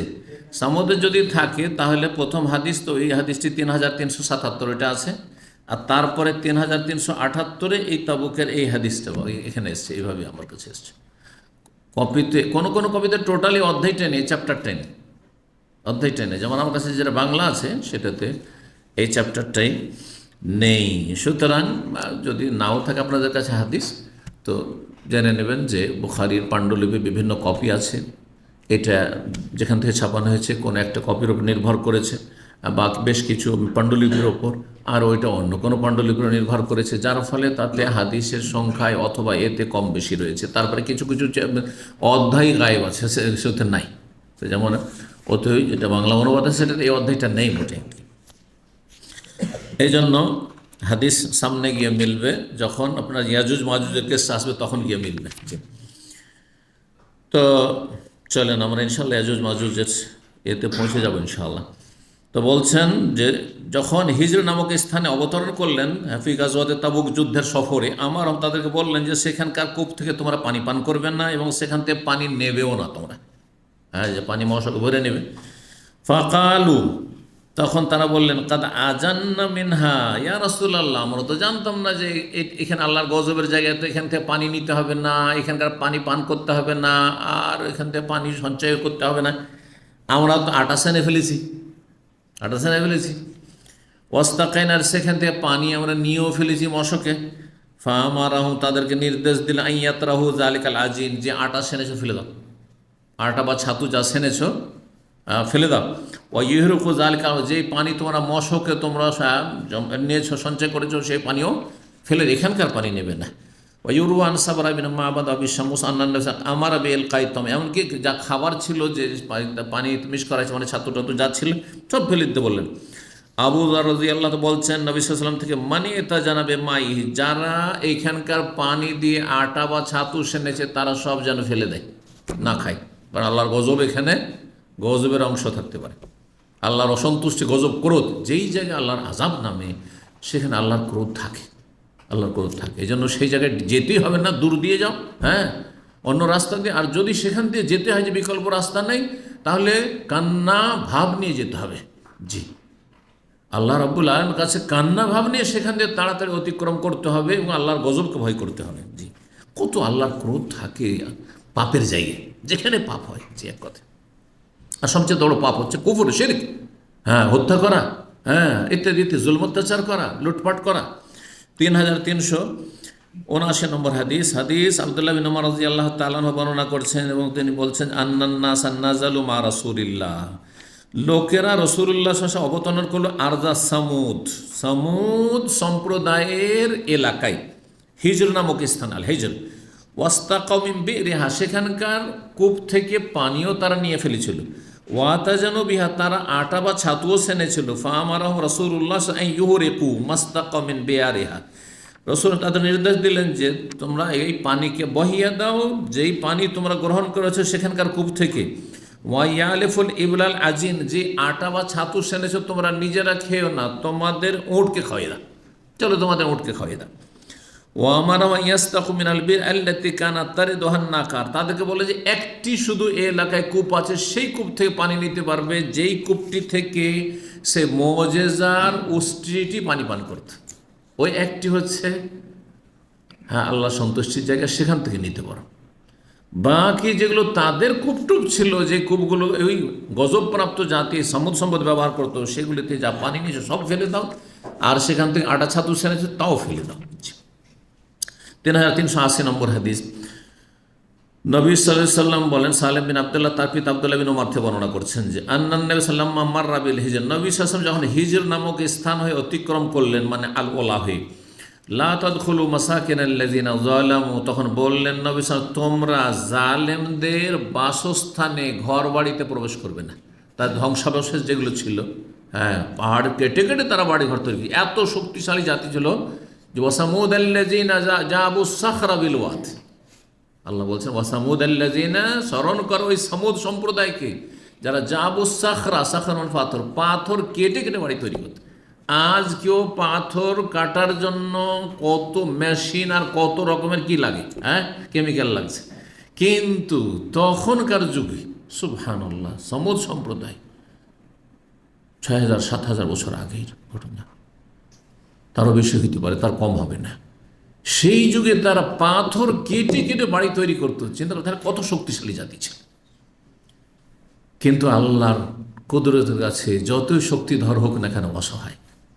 আর এখান থেকে শিক্ষা নেওয়া উচিত মানুষকে, এখান থেকে শিক্ষা নেওয়া উচিত নিজের শক্তির যেন অপব্যবহার না হয়, নিজের শক্তির কারণে কারণে জুলম অত্যাচার না হয়, না একদিন অবশ্যই পতন ঘটবে, একদিন বড়ই লাঞ্ছিত হইতে হবে, এতে কোনো সন্দেহ নেই। দুনিয়ায় আল্লাহ অনেক সময় ছেড়ে দেন, আবার ধরেন, আর ধরলে খুব কঠিন করে ধরেন। আর যে দুনিয়া ছেড়ে দেন তাতেও ধোকা খাওয়ার কিছু নাই, যে আমার তো কিছু হইল না, আখেরাত তো আছে, মরার সাথে সাথে আল্লাহ ধরবেন। ইন্না বাতশা রাব্বিকা লাশাদীদ, সতর্ক সাবধান। নবী সাল্লাল্লাহু আলাইহি ওয়াসাল্লাম, তোমরা তাদের বাসস্থানে প্রবেশ করবে না যারা অত্যাচারকারী ছিল, জালেম ছিল। লা তাদখুলু মাসাকিনাল্লাযিনা যালামু, যারা জালেম তাদের বাড়ি ঘরে প্রবেশ করবে না। ইল্লা আন তাকুনু বাকিনা, তবে যদি প্রবেশ করতে হয় তাহলে তোমরা কান্না অবস্থায় প্রবেশ করবে। আইয়ুসিবাকুম মা আসাব, কারণ সম্ভবত আশঙ্কা রয়েছে যে তোমাদের ওপর তাই আপতিত হইতে পারে যা তাদের উপর আপতিত হয়েছিল, তাদের উপর যে আযাব এসেছিল সেই আযাব তোমাদের উপর নেমে আসতে পারে। নবী সাল্লাল্লাহু আলাইহি ওয়াসাল্লামের রাস্তা ওইটাই দিয়ে তাবুকে যাওয়ার জন্য, এই জন্য থুম্মা তাকান্না বেরেদাহি, নবী সাল্লাল্লাহু আলাইহি ওয়াসাল্লাম নামলেন না সেই জায়গায়, উটের পিঠে, বাহু আল্লাহ রাহলে, উটের পিঠেই বসেছিলেন, এবং তিনি তার মাথাটাকে চাদর দিয়ে পুরো ঘুমটা দিয়ে ঢাকার মতো করে ঢেকে নিলেন, আর তাড়াতাড়ি করে সেখান থেকে প্রস্থান করলেন, বিদায় চলে গেলেন, সেখানে মোটেই অবস্থান করলেন না। জি, 3381 নম্বর হাদিস বর্ণনা আব্দুল্লাহ বিন ওমর বলছেন, রাসূলুল্লাহ সাল্লাল্লাহু আলাইহি ওয়াসাল্লাম বলেন, লা তাদখুলু মাসাকিনাল্লাযিনা যালামু আনফুসাহুম, যারা জালেম তাদের বাড়ি ঘরে প্রবেশ করবে না, জালেমদের বাড়ি ঘরে প্রবেশ করবে না। হতে পারে আল্লাহর গজব আছে, কত যে পাপ হয়েছে সেখানে, কত যে অন্যায় হয়েছে। জি, ইল্লা আন তাকুনু বাকিন, তবে কান্না করতে করতে যাবে, যদি যেতেই হয় তাহলে কান্না করতে করতে যাবে। আইয়ুসিবাকুম মা আসাবাহুম, কারণ আশঙ্কা রয়েছে যে তোমাদের তাই আপতিত হইতে পারে যা তাদের উপর আপতিত হয়েছিল। 7 নম্বর অধ্যায় বাবকের সাথে ইয়াজুজ মাজুজ, এই অধ্যায় হচ্ছে ইয়াজুজ মাজুজের কাহিনী সম্পর্কে এবং মহান আল্লাহ রাব্বুল আলামিনের এই বাণী তাফসীর সম্পর্কে। আল্লাহ বলছেন, ইন্না ইয়াজুজ মাজুজ মুফসিদুনা ফিল আরদ, নিশ্চয়ই ইয়াজুজ আর মাজুজ এরা পৃথিবীতে বিপর্যয় সৃষ্টি করেছে। ইয়াজুজ মাজুজ যে ঘটনা সূরা কাহফে রয়েছে, সেই ইয়াজুজ মাজুজ কোন জাতি, এই নিয়ে অনেক কল্পনা জল্পনা রয়েছে, কিন্তু আগের অনেক কল্পনা জল্পনা, অনেক ভবিষ্যৎবাণী অবাস্তব হয়েছে। সুতরাং কোনো একটা নির্দিষ্ট জাতির সাথে ফিট করে দেওয়া এটা মোটেই নিরাপদ নয়। এক সময় যখন কমিউনিস্টরা, রাশিয়া সোভিয়েত ইউনিয়নের কমিউনিস্টরা যখন 1917-এর রক্তাক্ত বিপ্লবের পরে স্টালিন খবিস এর যে রক্তাক্ত বিপ্লব, যেখানে লক্ষ লক্ষ মুসলিমদেরকে খুন করেছিল, আর তারপরে যে বিপ্লব নিয়ে এসেছিল আর ইসলাম নিষিদ্ধ করেছিল, ইসলাম চর্চা নিষিদ্ধ করেছিল, নামাজ রোজা হজ যাকাত সব কিছু নিষিদ্ধ, ইসলামে বই পুস্তক রাখা নিষিদ্ধ, ইসলাম শেখা নিষিদ্ধ, কোরআন পড়ানো নিষিদ্ধ। এটা একবারে আজকের থেকে প্রায় 32-33 বছর আগে এই নিষেধাজ্ঞা উঠেছে। মদিনা ইউনিভার্সিটিতে যখন আমরা ছাত্র, প্রথম ব্যাচের এই রাশিয়ার ছেলেরা লেখাপড়ার জন্য সুযোগ পায় মদিনা ইউনিভার্সিটি। তার আগে মদিনা ইউনিভার্সিটি থেকে আসা কঠোর নিষিদ্ধ ছিল। কেউ যদি গোপনে চলে আসে সৌদি আরবে লেখাপড়া করার জন্য, তাহলে তার মৃত্যুদণ্ড ছাড়া কোনো উপায় ছিল না। আর এরকম একজনের ঘটনা, সে এরকম এসেছিল, সে দেশে যেতেই তাকে হত্যা করা হয়েছিল। জি, এই হচ্ছে জালেমরা। তো এদের সম্পর্কে ওই যুগে 1917 পরে অনেক বড় বড় মনীষীরা ভারত উপমহাদেশের বা অন্য অন্য দেশেরও তারা মন্তব্য করেছিল যে ইয়াজুজ মাজুজ মনে হয় ফাসাদ সৃষ্টিকারী জাতি হচ্ছে এই কমিউনিস্টরা। কিন্তু তারপরে ধ্বংস হয়ে গেছে 90-এর দশকে, 1990-এর দিকে শেষ হয়ে গেছে, টুকরো টুকরো হয়ে গেছে। শুধু রাশিয়াটা বড় হয়ে থেকেছে, আর বাকি বিভিন্ন মুসলিম দেশগুলি সব স্বাধীন হয়ে গেছে আলহামদুলিল্লাহ। জি, আল্লাহ পুরোপুরি তাদেরকে ইসলামের বাস্তবায়নে তৌফিক দান করুন। যদিও নামেই মুসলিম দেশ, কিন্তু কাজের বেলা তো মুসলিম দেশ। আল্লাহ হেফাজত করুন এবং আল্লাহ হেদায়েত দান করুন, তৌফিক দান করুন, সুমতি দান করুন, সুজ্ঞান দান করুন। তারপরে ইয়াজুজ মাজুজ আরও নানা জাতিকে ফিতনা ফাসাদ সৃষ্টিকারী জাতিকে বলা হয়েছে, কিন্তু আসলে ইয়াজুজ আল্লাহ জানে। তবে ইয়াজুজ মাজুজ এরা হচ্ছে নূহ আলাইহিস সালামের বংশ থেকে। নূহ আলাইহিস সালামের 4 ছেলের এক ছেলে ছিল ইয়াফাস, আর এক ছেলে ছিল হাম, সাম, ইয়াফাস আর কেনান। এই 4 ছেলে। কেনান তো কাফের হয়ে ধ্বংস হয়ে গেল, ইমান নিয়ে আসলো না, ডুবে ধ্বংস হলো। আর বাকি থাকে তাহলে হাম আর সাম। হাম থেকে, হাম কালো ছিলেন, ওখান থেকে আফ্রিকান জাতি বলা হচ্ছে, আল্লাহ তাআলা আলাম। আর সাম ছিলেন সাদা, আর এই সাদা থেকে শ্বেতাঙ্গ ইউরোপিয়ান এবং এশিয়ান, সব এশিয়ান যারা সাদা, আর আপনার কি বলছে ইউরোপিয়ান যারা তারা এই চেহারার। আর ইয়াফাস হচ্ছে নাক চেপটা মুখ চেপটা জাতি বলা হচ্ছে, চাইনিজ, মুঘল, এইসব জাতিকে বলা হয়েছে। এখন এইসব জাতির মধ্যে বিশেষ একটা ফিতনা ফাসাদ সৃষ্টিকারী জাতি আছে, যেই জাতিটা প্রাচীর দিয়ে ঘেরা আছে। সেই জাতি একসময় প্রাচীর কে ধ্বংস করে তারা পৃথিবীতে বিচরণ করবে, আর সারা পৃথিবীতে বিশাল ধরনের ফিতনা ফাসাদ সৃষ্টি করবে। বড় ধরনের একটি ফিতনা হবে। এটি কিয়ামতের একটি বড় লক্ষণ, যে 10টি কিয়ামতের লক্ষণ, তার একটি লক্ষণ হচ্ছে ইয়াজুজ মাজুজ। তো ইয়াজুজ মাজুজ সম্পর্কে লম্বা আর এখানে বলবো না, যেহেতু আমাদের উদ্দেশ্য হচ্ছে হাদিস, এবং তার আগে আয়াতের তফসিরগুলি রয়েছে সংক্ষেপে, সেগুলি বলবো। তো মহান আল্লাহর বাণী, ইয়াসআলুনাকা আন যিল কারনাইন, হে নবী তোমাকে লোকেরা জিজ্ঞাসা করছে জুল কারনাইন সম্পর্কে। জুল কারনাইন মানে 2 শিংওয়ালা। 2 শিংওয়ালা মানে এই নয় যে দুটো তার শিং ছিল মানুষের, সে রাজার, বরং কেউ বলেছে সারা পৃথিবীর অধিকাংশ এলাকায় তার রাষ্ট্রীয় ক্ষমতা ছিল, সেই জন্য বলা হয়েছে পূর্ব পশ্চিম। আর কেউ বলেছেন দুটো বড় বড় চুল ছিল, দুটো বেনি ছিল, সেই জন্য বলা হয়েছে। এক কথায় বড় শক্তিধর শাসক ছিল। সেই জুলকারনাইন একটা প্রাচীর তৈরি করে দেয়, কারণ এরা দুনিয়াতে এসে মানুষকে খুব অশান্তিতে রেখেছিল। সেই প্রাচীরের কথা সূরা কাহফে রয়েছে, আয়াত নম্বর 83 থেকে 92। সাবাবান মানে রাস্তা ধরলেন। এই জুলকারনাইন রাজা পৃথিবীর ভ্রমণ করেছিলেন। পূর্ব দিকের সফর করেছেন, পশ্চিম দিকে সফর করেছেন, আর উত্তর দিকে সফর করেছেন, কিন্তু দক্ষিণ দিকের কথা নেই। কেন নেই? কারণ দক্ষিণ দিকে সব সাগর আর সাগর। দক্ষিণ দিকে যদি ভারত থেকে দক্ষিণ দিকে যান তো ভারত মহাসাগর, ঠিক না? এইখানে যদি আরব থেকে দক্ষিণ দিকে যান, ইয়ামানের পরে তো কি সব সাগর সাগর। আফ্রিকা থেকে দক্ষিণ দিকে যান তো সাগর, সব সাগর। যার ফলে দক্ষিণ দিকের সফর শেষ হয়ে যাবে, এখানে ইয়ামানে গেলে শেষ হয়ে যাবে, অথবা ভারতের চেন্নাই মাদ্রাজ গেলে শেষ হয়ে যাবে, তাই না? তারপরে কিছু দ্বীপ আছে, মালদ্বীপ আছে, শ্রীলঙ্কা আছে, মালয়েশিয়া আছে, ইন্ডোনেশিয়া আছে, এগুলো দ্বীপ আছে ভারত মহাসাগরে। পূর্ব দিকে দীর্ঘ আল্লাহর জমিন আছে, একবারে চাইনা জাপান পর্যন্ত, তাই না? তো পূর্ব দিকে সফর করেছেন, তিনি ভ্রমণ করেছেন, আর পশ্চিম দিকে ভ্রমণ করেছেন। তো পশ্চিম দিকে তখন আমেরিকা আবিষ্কারী ছিল না, সুতরাং আটলান্টিকের আপনার কেনারা পর্যন্ত, মানে ইউরোপের শেষ প্রান্ত পর্যন্ত। আর উত্তর দিকে তো বুঝতে পারছেন, উত্তর দিকে আপনার রাশিয়া আর অন্য যে দেশগুলি রয়েছে। এক কথায় এই 3টি তার সফরের কথা সেখানে রয়েছে। তো তিনি প্রস্তুতি নিলেন সফরে, আর তারপরে 3 দিকে সফর করে সেই দিকে এই আয়াতের একটা অংশ হচ্ছে সাবাবা, তারিকান, রাস্তা ধরলেন। তারপরে যখন উত্তর দিকে গেলেন, তখন সেখানে দেখলেন যে একটি জাতি রয়েছে। সেই জাতি অভিযোগ করলো যে ইয়াজুজ মাজুজ কি করছে, আমাদের এলাকায় ফিতনা ফাসাদ সৃষ্টি করছে। তখন তিনি বলেন, আতুনি জুবার আল হাদিদ, তোমরা লোহার পাতগুলি নিয়ে এসো। এই জোবার এই জোবরাতনের বহুবচন মানে এলকেতা টুকরো, লোহার টুকরোগুলো নিয়ে আসে, পাতগুলো নিয়ে আসে। হাত্তা সাওয়া বাইনা সাদফাইন, দুই পাহাড়ের মাঝখানে যখন কি করলেন, সাদাফাইন মানে সাদ্দাইন জাওয়ালাইন, দুই পাহাড়ের মাঝখানে, ইবনে আব্বাস বলছেন দুই পাহাড়ের মাঝখানে যেই রাস্তা দিয়ে তারা পৃথিবীর দিকে আসছিল, যে সব এলাকায় মানুষ বসবাস করে, সেই জায়গাটিকে বিশাল শক্ত প্রাচীর দিয়ে তিনি সীসা ঢালাই করে, সীসা গলিয়ে প্রাচীর দিয়ে ঘিরে দিলেন। জাবালাইন এখানে বলা হয়েছে, যেমন ওই বলছে সাদাফাইন আর সাদ্দাইন দুটো মানে জাবালাইন, দুই পাহাড়। খারজান মানে পারিশ্রমিক, যে তার পারিশ্রমিক দিতে চাইলে কথা বলে। কাল অনফুকু, এখন তোমরা আগুন ফুৎকার দাও, আগুন জ্বালা আর আগুন ফুকো।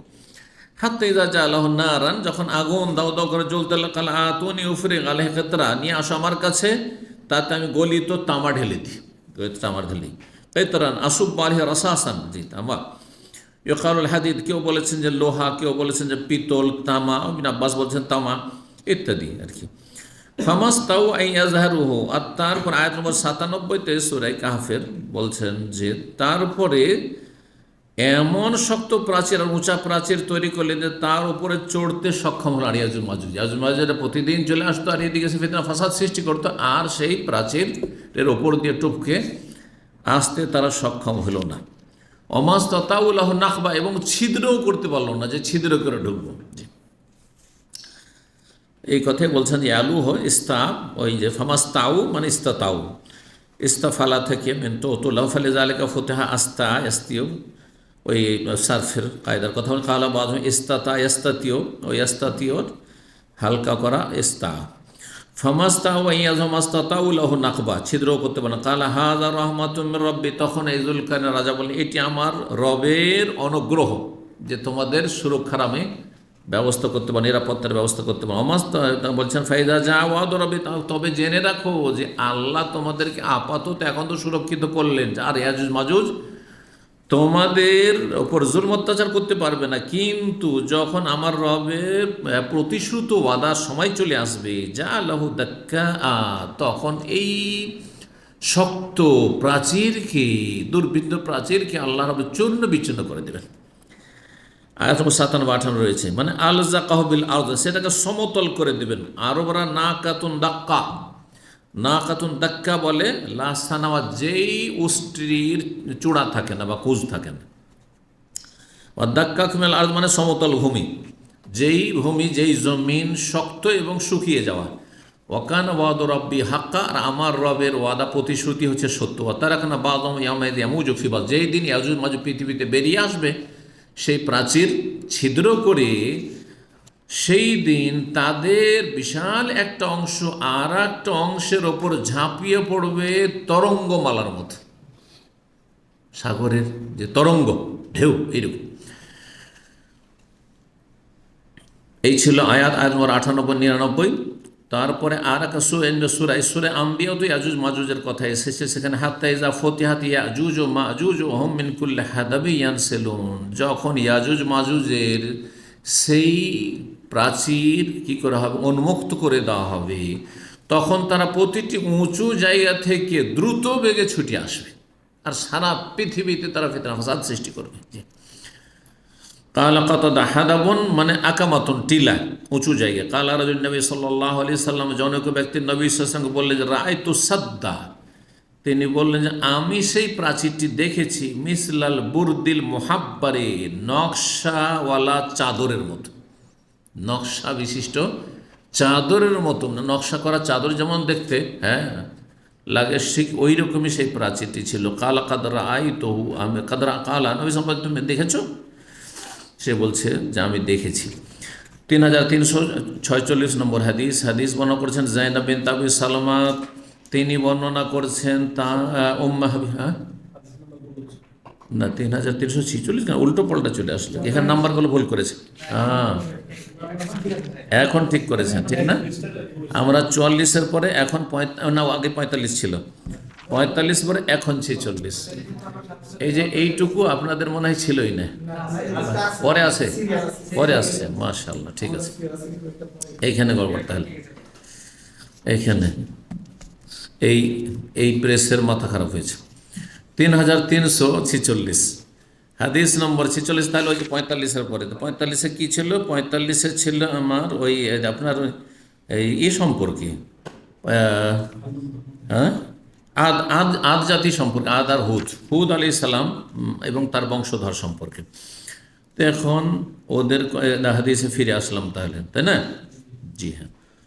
তো বলছেন উম্মে হাবিবা বিনতে আবি সুফিয়ান, নবী সাল্লাল্লাহু আলাইহি ওয়াসাল্লামের সহধর্মিণী, হ্যাঁ, তিনি আবার আর এক স্ত্রী নবী সাল্লাল্লাহু আলাইহি ওয়াসাল্লামের যায়েনব বিনতে জাহাজ থেকে বর্ণনা করছেন, মানে সতীন থেকে বর্ণনা করছেন।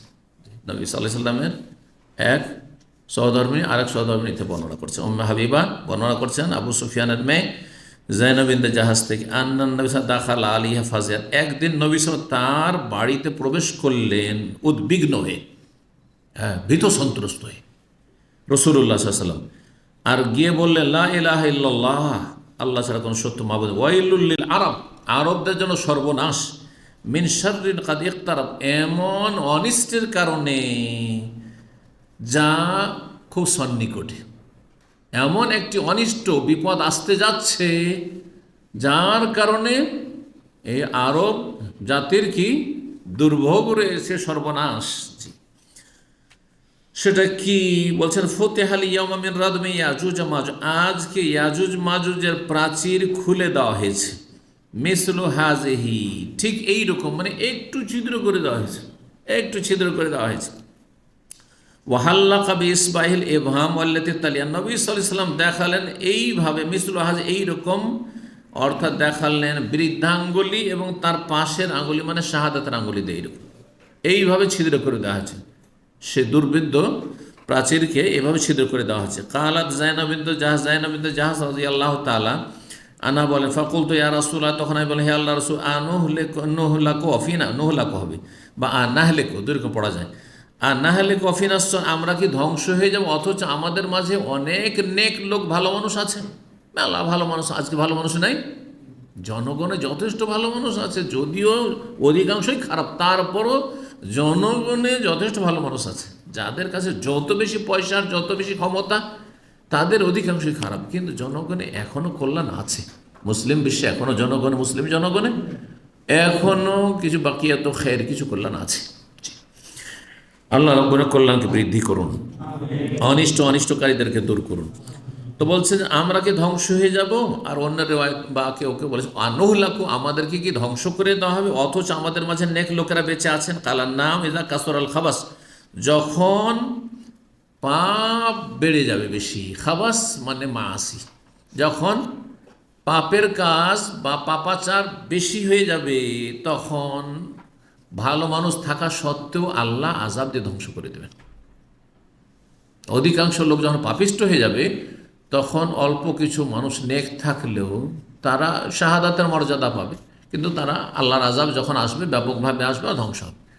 এই যে আসমানি জমিনি যে ভূমিকম্প বা ধরেন যুদ্ধ, হ্যাঁ, তারপরে অশান্তি বিভিন্ন রকমের, হ্যাঁ, সেটা দেশীয় হোক অথবা বিদেশের কোনো অত্যাচার হোক, যুদ্ধ হোক, অথবা আসমানি কোনো আযাব গজব হোক, বন্যায় প্লাবিত হওয়া, এই ধরনের বিভিন্ন যে আযাবগুলি রয়েছে, ঘূর্ণিঝড়, এতে কি শুধু ওই পাপিষ্টদের বাড়িঘর ধ্বংস হয় আর তাদের জানমালের ক্ষতি হয়, না নেক লোকেরও ক্ষতি হয়? নেক লোকও মারা যায় হবে, কিন্তু সুম্মায়ু বাসুন অন্যরা আলা নিয়াতিহিম, তারপরে তাদের নিয়ত অনুযায়ী আল্লাহর কাছে হাসর মাঠে উঠবে। যারা নেক মানুষ তারা শহীদ হয়ে উঠবে আল্লাহর কাছে, আর যারা খারাপ মানুষ তারা পাপিষ্ট হয়ে দুনিয়া তো আযাব আর আখিরাত তো আযাব, আবার জাহান্নামে যাবে। সেজন্য যারা সৎকর্মশীল ভালো মানুষ তাদের কোনো লস নেই। 3347 নম্বর হাদিস বর্ণনা করছেন আবু হুরায়রা রাদিয়াল্লাহু তাআলা আনহু, বলছেন নবী সাল্লাল্লাহু আলাইহি ওয়াসাল্লাম থেকে বর্ণনা করে নবী সাল্লাল্লাহু বলেন, ফাতাহাল্লাহু মিন রাদমি ইয়াজুজ ওয়া মাজুজ মিসলা হাযি, আল্লাহ রাব্বুল আলামিন ইয়াজুজ মাজুজের প্রাচীরকে খুলে দিয়েছেন এইরকমভাবে খুলে দিয়েছেন। ওয়াকাদা বিআরিতিসইন, এবং তার আঙ্গুল দ্বারা 90 গিরা লাগালেন। আরবদের মধ্যে এই যে আপনার আঙ্গুলগুলি রয়েছে আর আঙ্গুলের যে জোড়গুলি রয়েছে, হ্যাঁ, গ্রন্থি রয়েছে, এগুলির নাম্বার আছে, সংখ্যা আছে, এইভাবে বাঁধলে 90 হয়। আগের হাদিসটিতে যেহেতু এইভাবে আসলে, তো এইভাবে বাঁধলে কী হয়ে যায়, ওদের কাছে 90 হয়। যেমন হাদিসে রয়েছে যে তাশাহুদ পড়ার সময় নবী সাল্লাল্লাহু আলাইহি ওয়াসাল্লাম 53 গিরা বাঁধতেন, আছে না, সালাসা খামসিন আছে 53 রোগীরা, 53 এরকম ভাবে এইখানে 53। জি। তো দুটো তরিকা রয়েছে অবশ্য বাঁধার, একটা হচ্ছে এইরকম আর একটা হচ্ছে এইরকম। জি। তো দুটোই সুন্নত। 3348 নম্বর হাদিস, আবু সাইদ খুদরি রাদিয়াল্লাহু তাআলা আনহু বর্ণিত, নবী সাল্লাল্লাহু আলাইহি ওয়াসাল্লাম বলেন, ইয়াকুলুল্লাহু তাআলা, আল্লাহ বলবেন, ইয়া আদম, হে আদম, হাসরের মাঠে আল্লাহ বলবেন আদমকে, ফায়াকুল লাব্বাইক ওয়া সাদাইক, হে আল্লাহ আমি হাজির, ওয়া সাদাইক আমি আপনার সামনে হাজির, হে ভাগ্যবান, ওয়াল খায়রু বিফিয়াদাইক সমস্ত কল্যাণ তোমার হাতে আল্লাহ। ফায়াকুল, তখন আল্লাহ বলবেন, আখরিজ বাসান্নার, জাহান্নামীদের দল বের করে দাও, তুমি তোমার সন্তানদের জাহান্নামীদেরকে আলাদা করে দাও, বের করে দাও। কালা, তখন আদম বলবেন, ওমা বাসন্নার, হ্যাঁ জাহান্নামীদের দল কতটা আর কোনটা, কতটা বের করব? কালা মিনকুল্লা আলফিন 399 প্রত্যেক 1099 জনকে বের করে দাও। আল্লাহ, আদম আলাইহিস সালামকে বলবে তোমার সন্তানদের মধ্যে জাহান্নামী বের করে দেয়, সংখ্যা কত? 1099টা জাহান্নামী বের করো, একটা জান্নাতি। আল্লাহ, সত্যি আজকে চিন্তা করুন, মুসলিম বিশ্বে শতকরা 98 জন বেনামাজি, আর তার বদ আকিদা তো আছেই, শিরকি বিদাতি আকিদা তো আছেই, আর বিভিন্ন পাপ, হ্যাঁ খুন, জেনা, ব্যভিচার, আর বিভিন্ন পাপ তো আছেই। তাহলে চিন্তা করুন তো, সত্যি 1099 জাহান্নামী, একজন জান্নাতি। তো ইয়াজুজ মাজুজ যারা আছে তারাও তো আদম আলাইহিস সালামের বংশের না, আদমের বংশের না? যখন নূহ আলাইহিস সালামের বংশের, তো আদম আলাইহিস সালামের বংশের অবশ্যই, তারাও কিন্তু আদম সন্তান। যে তারা জিন জাতি নয়, মানব জাতি তারা, যে কিন্তু তারা দুর্দান্ত এবং তারা জঙ্গলি মানব জাতি।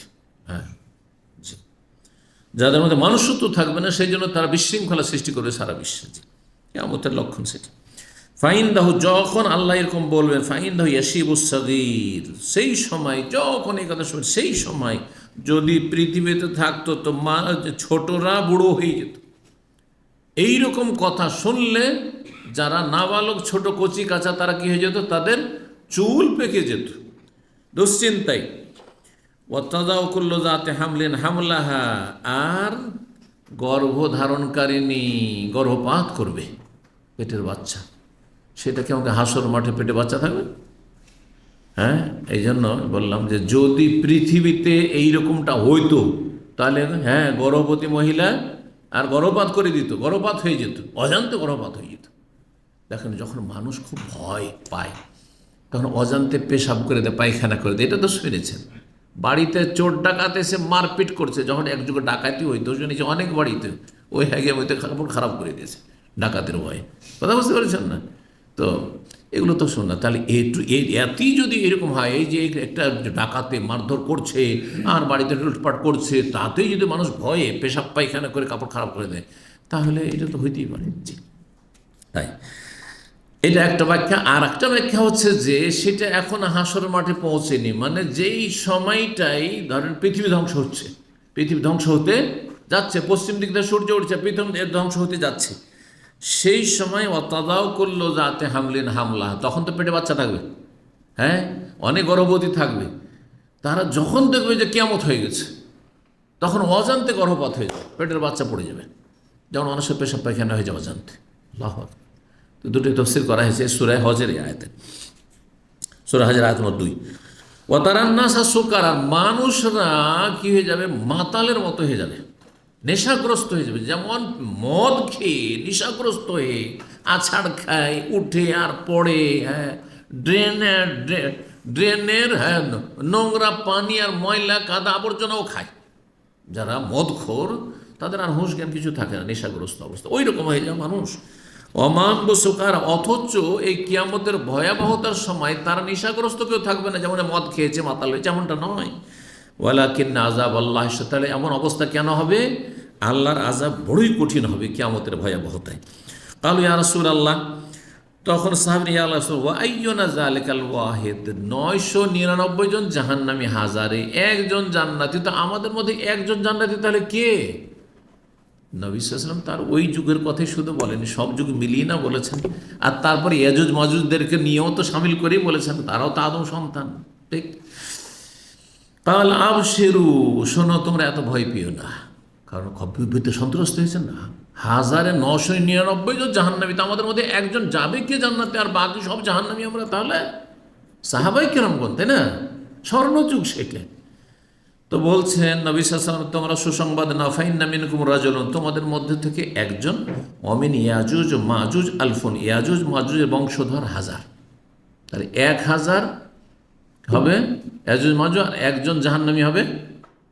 জাহান্নামীদের সংখ্যা এটা বলছেন। এখন জাহান্নামীদের সংখ্যা যে 1000-এর একজন শুধু অন্য মানুষরা, আর বাকি 1000 ইয়াজুজ মাজুজ, মানে 1000 একজনে একজন অন্য মানুষ, অন্য বংশধর, আর ইয়াজুজের বংশধর হচ্ছে 1000, তাহলে সব অধিকাংশ ইয়াজুজ মাজুজ। আর সুবহানাল্লাহ, অনেকে বলেছেন যে এই যে পূর্ব দিকের জাতি, নাকচাপটা জাতি যতগুলি আছে, এখন দেশের নাম বলার তো কোনো প্রয়োজন নেই, তাই না? অনেকগুলি দেশ তাতে সামিল হচ্ছে, তার অধিকাংশ দেশগুলি কিন্তু কাফের দেশ। চায়না, জাপান, ফিলিপাইন, হ্যাঁ, এইভাবে যতগুলি দেশ ধরে, হ্যাঁ, তারপরে রাশিয়া, হ্যাঁ, যতগুলি দেশ ধরেন সব, এইসব দেশ, নেপাল, সব চ্যাপ্টা, কিন্তু চ্যাপ্টা না, জি হ্যাঁ। তো এইরকমই জাতি হবে চ্যাপ্টা, কিন্তু এরা তো এই মানুষের সাথে সভ্যতায় চলে এসছে, কিন্তু এই ধরনের জাতিটাই হবে, হ্যাঁ। আর সেই দিকটাই সেই প্রাচীর রয়েছে। এখন আজকে কেউ সায়েন্সের যুগে বলে না, কোথায় আছে, এগুলো উদ্ভট কথা, না, মোটেই না। দুনিয়ার সব কোথায় আবিষ্কার করে ফেলেছেন, হ্যাঁ, এমন কিছু আছে যে মানুষ জানেই না, যেমন কিছু পৃথিবীতে আছে, আল্লাহর জমিনে আছে। তো আমরা কোরআন এবং হাদিসের কথা, ওয়াহির কথা বিশ্বাস করি, জি। তো হাদিসটা শেষ করি, বলছেন যে সুম্মা কাল ওয়াল্লাযী নাফসি বিয়াদিহি, সে আল্লাহর কসম করে বলছেন, নবী সাল্লাল্লাহু আলাইহি ওয়াসাল্লাম বলছেন, যার হাতে আমার প্রাণ রয়েছে, ইন্নী আরজু, আমি আশা করি, আনতা কোন রোবা আহলিল জান্নাত, তোমরা জান্নাতীদের 4 ভাগের 1 ভাগ হবে। মানে মুসা, ঈসা, ইব্রাহিম, আগের যত উম্মত এসেছে সেগুলি মিলে 3 ভাগ, আর তোমরা 4 ভাগের 1 ভাগ, টোটাল জান্নাতের 4 ভাগের 1 ভাগ তোমরা। তারপরে সাহাবীরা শুনে খুশিতে ফাকাব্বারনা, আল্লাহু আকবার, আল্লাহু আকবার। তাহলে আশ্চর্য হইলে সাহাবীরা কি বলতেন? আল্লাহু আকবার বলতেন। আর আমাদের দেশি তরিকায় সুবহানাল্লাহ, সুবহানাল্লাহ। বরং এটি হচ্ছে সহিহ সুন্নাহর কাছাকাছি। জি, খুশির খবর হলে অথবা আশ্চর্য হলে আল্লাহু আকবার বলা, যদিও সুবহানাল্লাহ ঠিক আছে, আল্লাহর তাসবিহ, আশ্চর্য হলে কিন্তু এটি সহিহ সুন্নাহ দ্বারা প্রমাণিত। ফাকালা আরজু, আমি আশা করি, আনতা কোন সোলস আহলি জান্নাত, জান্নাতের 3 ভাগের 1 ভাগ তোমরা হবে, 1/3 আরও বাড়িয়ে দেন নবী সাল্লাল্লাহু আলাইহি ওয়াসাল্লাম, আল্লাহর কাছে আশা করছি আমি। আরও শোনেন, ফাকাব্বারনা, আমরা শুনে তো আরও খুশিতে আল্লাহু আকবার, ফাকাব্বারনা, তাকবীর পাঠ করতে শুরু করলাম। ফাকালা, তারপরে বললেন নবী সাল্লাল্লাহু আলাইহি ওয়াসাল্লাম, আরজু, আমি আশা করি, আনতা কোন নিসফা আহলিল জান্নাহ, তোমরা জান্নাতীদের অর্ধেক তোমরাই হবে। সমস্ত উম্মত মিলে, আদম থেকে শুরু করে ঈসা আলাইহিস সালাম যত উম্মত সব মিলে অর্ধেক জান্নাতি, আর শেষ নবী সাল্লাল্লাহু আলাইহি ওয়াসাল্লামের উম্মত হচ্ছে অর্ধেক জান্নাতি। আল্লাহু আকবার, আলহামদুলিল্লাহ। ফাকাব্বারনা, সাহাবীরা বলছে আমরা তাকবীর দিলাম জোরে। ফাকালা, বললেন নবী সাল্লাল্লাহু আলাইহি ওয়াসাল্লাম, মা আনতু ফিন্নাস ইল্লা কাশশাআরাতি সাওদা ফি জিলদি সাওরিন আবিয়াদ, তোমরা হবে জান্নাতে, মা আনতু ফিন্নাস ইল্লা কাশশাআরাত, বা যত মানুষ রয়েছে তার মধ্যে তোমরা, মা আনতু ফিন্নাস ইল্লা কাশশাআরাতি সাওদা, তোমরা হচ্ছ মানব সমাজে কালো লোমের মতো, ফি জিলদে সাওরিন আবিয়াজ, সাদা বলদের, হ্যাঁ, শরীরে বা চামড়ায়, সাদা বলদের চামড়া। গোটা গরুটা হচ্ছে কিসের? বলদটা বা ষাঁড়টা সাদা, আর তাতে একটাই বা দুটি কি আছে? কালো, হ্যাঁ, লোম আছে। ঠিক ওই রকম তোমরা। আর তাহলে অধিকাংশগুলো অন্য অন্য উম্মতের, আর তারাই যাবে জাহান্নামে বেশি, আর তোমাদের সংখ্যা জাহান্নামে অল্প হবে। জি, আওকাশাত, অথবা এর বিপরীত করে বলে আওকাশারাতিন বায়দা, অথবা সাদা, তোমরা হচ্ছে সাদা লোমের মতো, ফি জিলদে সাওরিন আসওয়াদ, কালো গরুর শরীরে। এই ছিল হাদিস। আর এখানে আজকের আলোচনা শেষ করছি। জাযাকুমুল্লাহ খাইরান ওয়া সাল্লাল্লাহু আলা মুহাম্মদ ওয়া আলা আলিহি ওয়া সাহবিহি আজমাইন। আল্লাহ রাব্বুল আলামিন আমাদেরকে যেন নেক হায়াত দান করেন, রুজিতে বরকত দান করেন, দুনিয়া আখিরাতের সার্বিক কল্যাণ দান করেন, ভালোদেরকে আল্লাহ শক্তিশালী করেন, মন্দদেরকে আল্লাহ নির্মূল করেন, এবং ভালো শাসক আল্লাহ মুসলিমদেরকে দান করেন। খারাপ শাসকদের জুলম অত্যাচার থেকে আল্লাহ আমাদের হেফাজত করেন, তাদের অনিষ্ট দিয়ে তাদেরকে লাঞ্ছিত করেন। আল্লাহ যাকে চান সম্মানিত করেন, যাকে চান লাঞ্ছিত করেন, যাকে চান আল্লাহ ক্ষমতা দিয়ে থাকেন, যাকে চান আল্লাহ রাব্বুল তার কাছ থেকে ক্ষমতা কেড়ে নিয়ে থাকেন। সুতরাং দুনিয়া পেয়ে প্রতারিত হবেন না। আল্লাহ রাব্বুল আলামিনের হাতে সমস্ত ক্ষমতা। আল্লাহ রাব্বুল আমাদেরকে ভালো অবস্থায় রাখেন, আল্লাহ সন্তুষ্টি অর্জনের তৌফিক দান করেন, আল্লাহর অসন্তুষ্টির কথা কাজ থেকে বেঁচে থাকার তৌফিক দান করেন, আল্লাহ শুকরিয়া আদায়ের তৌফিক দান করেন। জাযাকুমুল্লাহু খাইরান।